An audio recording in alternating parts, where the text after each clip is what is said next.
हमारे जीवन के बहुत सारे दुखों में से एक दुख यह भी है कि हम कभी चुप नहीं रह सकते, हमेशा कुछ न कुछ बोलते ही रहते हैं। आपके बोलने के कारण आपके आधा से ज्यादा दुख जन्म लेते हैं। क्या आप कभी चुप रहते हैं? जितनी आवश्यकता है उतना बोलना जरूरी है, पर क्या आप उतना ही बोलते हैं जितने की आवश्यकता है, या आप अनावश्यक बातों को ही सारे दिन बोलते रहते हैं? एक बार जरा अकेले बैठकर देखिए और सोचिए कि आज आपने दिन भर में क्या बोला, और इनमें से ऐसी कितनी बातें थी जो बोलना जरूरी था, और ऐसी कितनी बातें थी जो आपने बेवजह ही बोली। परिवार में झगड़ों की वजह हमारा बोलना ही बनता है। हम में से कोई भी चुप नहीं रहना चाहता। हम एक दूसरे को सुना देना चाहते हैं। जो भी हमारे मन में है सब निकालकर दूसरे के दिमाग में बिठा देना चाहते हैं। उसे समझा देना चाहते हैं कि देख तू गलत है और मैं सही हूँ। यह कहाँ तक सही है, क्योंकि दूसरा भी तो यही कर रहा है, और आप एक दूसरे की सड़ी गली बातों को ग्रहण कर रहे हैं। फिर समय के साथ हमेशा उन बातों को खोदते रहेंगे और एक दूसरे को सुनाते रहेंगे।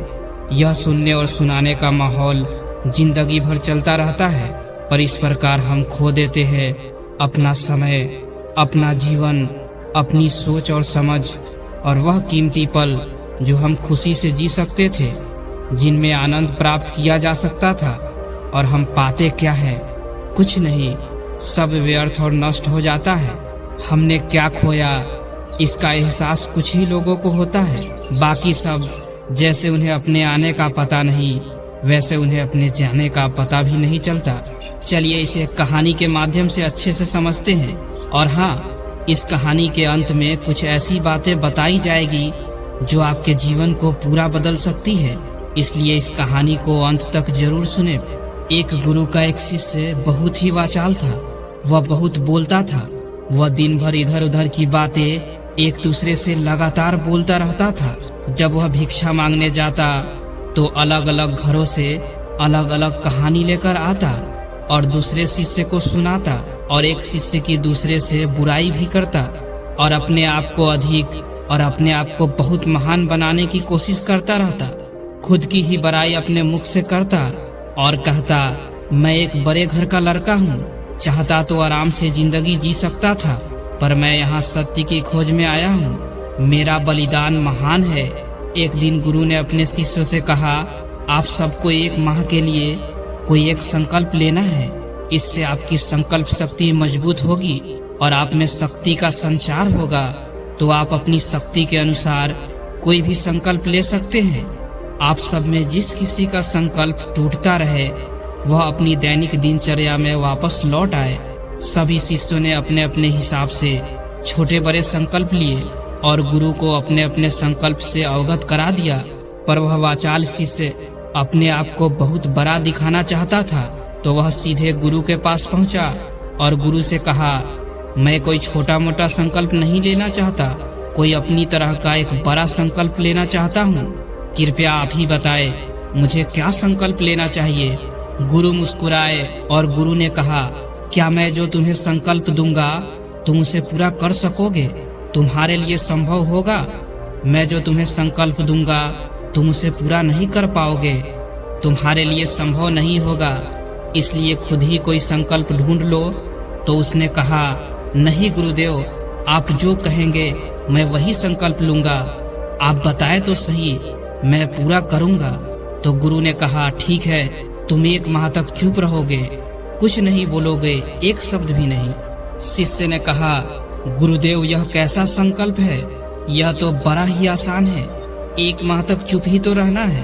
कोई बड़ा संकल्प दीजिए जैसे बाकी ने लिया है। गुरु ने कहा, पहले तुम यह संकल्प पूरा तो करके दिखाओ। शिष्य ने गुरु की बात मान ली और वह उसी समय से चुप हो गया और मुड़कर वापस अपनी कुटिया की ओर चला गया। उसे चुप रहना बहुत आसान लग रहा था। एक दिन उसने जैसे तैसे करके काट लिया। अगले दिन उसके मन में बोलने का बोझ बढ़ता चला गया। तीसरे दिन उसे भारी लगने लगा। चौथे दिन उसे अजीब लगने लगा, क्योंकि सब लोग आपस में बात कर रहे थे पर वह चुप था। वह भी अपने मन की बातों को दूसरों के सामने रखना चाहता था। वह उनकी बोलती बंद कर देना चाहता था, लेकिन कुछ नहीं कर पा रहा था, इसलिए सिर्फ अपनी आंखों और चेहरों को बनाता रहता। कुछ दिन और बीता और वह शिष्य बीमार हो गया। उसे खाने पीने का मन भी नहीं करता था, वह सिर्फ बोलना चाहता था। वह गुरु के पास गया, उनके पास बैठकर गुरु को बताया कि गुरुदेव, मैं बोलना चाहता हूँ, बिना बोले मुझे सांस नहीं आ रही, मुझसे जिया नहीं जा रहा, मैं क्या करूँ, संकल्प तोड़ दूँ। गुरु ने मुस्कुराते हुए कहा, संकल्प टूटने के लिए ही होते हैं, पर जो संकल्प को बचा लेता है वो अपनी भीतर की शक्ति को जगा पाता है, और जो अपनी आंतरिक शक्ति को जगा लेता है वह जागृति और समझ के राह पर आगे बढ़ पाता है। संकल्प का लेना भी तुम्हारे हाथ में है और इसे तोड़ देना भी तुम्हारे हाथ में है। तुम्हारे कई गुरु भाइयों ने अपना संकल्प तोड़ दिया और वह अपनी दिनचर्या में वापस लौट आए। तुमसे अगर नहीं हो पा रहा है तो तुम भी अपनी वापस दैनिक दिनचर्या में लौट सकते हो। लेकिन याद रहे, अगर तुम अपने जीवन में इस छोटे से संकल्प को नहीं संभाल सकते तो तुम अपनी पूरी जिंदगी को कैसे संभालोगे। निर्णय तुम्हारे हाथों में है। शिष्य के दिल पर चोट लग गई और वह वापस बिना कुछ कहे हुए लौट गया और उसने अपने आप को अपनी कुटिया में बंद कर लिया। वह अपने जरूरी काम करने के लिए ही बाहर आता और वापस कुटिया में चला जाता। 15 दिन बीत गए।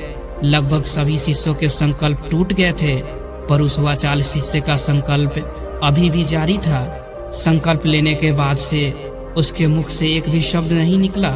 सब हैरान थे, इतना बोलने वाला व्यक्ति चुप कैसे हो गया। 15 दिन बाद वापस अपने गुरु के पास गया और लिखकर बताया, हे गुरुदेव, मैं बाहर से तो चुप हूँ, लेकिन मेरे भीतर बहुत सारी आवाज है। मैं भीतर ही भीतर बोलता रहता हूँ। क्या मेरा संकल्प अभी भी जारी है? गुरु ने कहा, हाँ, संकल्प जारी है, लेकिन तुम्हारे कानों में बातें पड़ती रहेगी और तुम्हारा मन अवश्य ही बोलेगा, क्योंकि उसे आदत है बोलने की। भले ही तुम मुख से ना बोलो, पर भीतर से बोलते ही रहोगे। तुम्हें बातों से, इन आवाजों से दूर जाना होगा।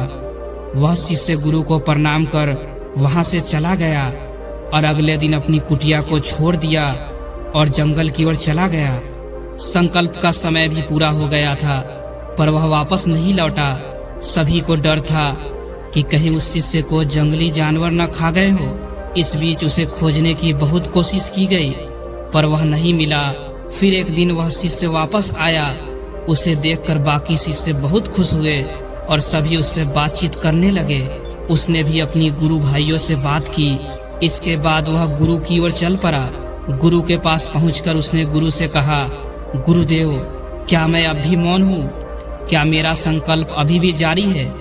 गुरु ने शिष्य की ओर देखा और कहा, तुम अभी भी चुप हो, मौन हो, और तुम्हारे मुख से एक शब्द नहीं निकल रहा। तुम्हारा संकल्प अभी भी जारी है।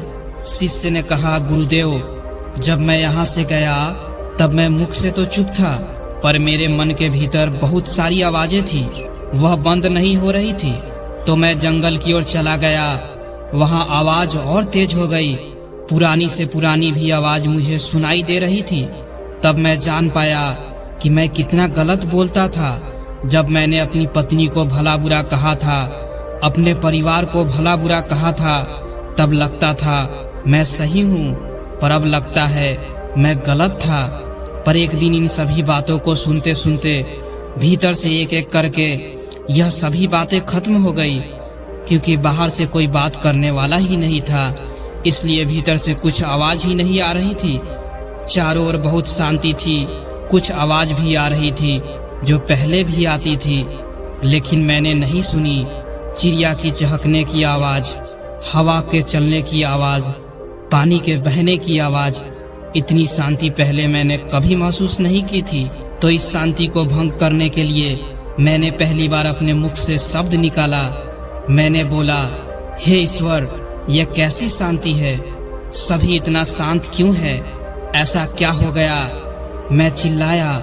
मेरे चिल्लाने पर भी वह शांति भंग नहीं हुई। गुरुदेव, मैंने अपने गुरु भाइयों से बात की, आपसे भी बात की। मैं बोल रहा हूँ, मैं दुनिया में चल रहा हूँ, सब सुन रहा हूँ, पर भीतर में अकेला एकांत हूँ। भीड़ में होता हूँ तो भी अकेला एकांत होता हूँ। जब मैं खुद में ही शोर करना चाहता हूँ तब भी मैं एकांत में ही होता हूँ। सब दिखाई पड़ने लगा है, सब सुनाई पड़ने लगा है। गुरु ने कहा, जब तक हम बाहर की ओर बोलते रहेंगे भीतर अशांति रहेगी। जिस दिन हम भीतर की ओर झुक जाएंगे तब बाहर हमारे मुख से कुछ भी निकले हम शांत ही रहेंगे। दुनिया में जितनी भी बुराइयां हैं वह सभी हमारे बोलने के कारण ही उत्पन्न होती है, क्योंकि हम चुप रहना नहीं जानते। हम हमेशा बेतहाशा बोलते हैं, जितना बोलना चाहिए उससे अधिक बोलते हैं, और हम हमेशा दूसरों की बोलती बंद कर देना चाहते हैं। बस यही हमारी जिंदगी का मकसद बनकर रह जाता है। हमारी सारी ऊर्जा हमारे बोलने में नष्ट हो जाता है। ऐसी पति पत्नी की जिंदगी में हमेशा दुख भर जाता है, जो सिर्फ हमेशा एक दूसरे को सुनाने में लगे रहते हैं, कभी एक दूसरे को सुनना नहीं चाहते, और चुप होना तो उन्होंने जाना ही नहीं। दुनिया की सारी लड़ाइयों का कारण हमारा बोलना ही है, इसलिए हमें उतना ही बोलना चाहिए जितने की आवश्यकता हो। व्यर्थ का बोलना ऊर्जा का नष्ट करना है, और यह बोलना ही हमें कभी अपने भीतर की ओर लौटने नहीं देता, क्योंकि यह हमेशा हमें बाहर की ओर रखता है। अगर भीतर के संसार की ओर लौटना है तो मुंह को बंद ही रखना चाहिए। जितने भी बुद्धिस्ट हुए हैं सब एकांत की ओर गए हैं, ताकि उन्हें ज्यादा बोलना ना पड़े, ज्यादा सुनना ना पड़े। वह एकांत में रहे और शांत रहे हैं, तभी भीतर की यात्रा कर पाए हैं। लेकिन अगर आप चाहे तो इस संसार में रहकर भी एकांत में रह सकते हैं, शांत रह सकते हैं। इसके लिए आपको अपनी ऊर्जा बचानी होगी, जिसे अब तक आप व्यर्थ के शब्दों में नष्ट करते आए हैं।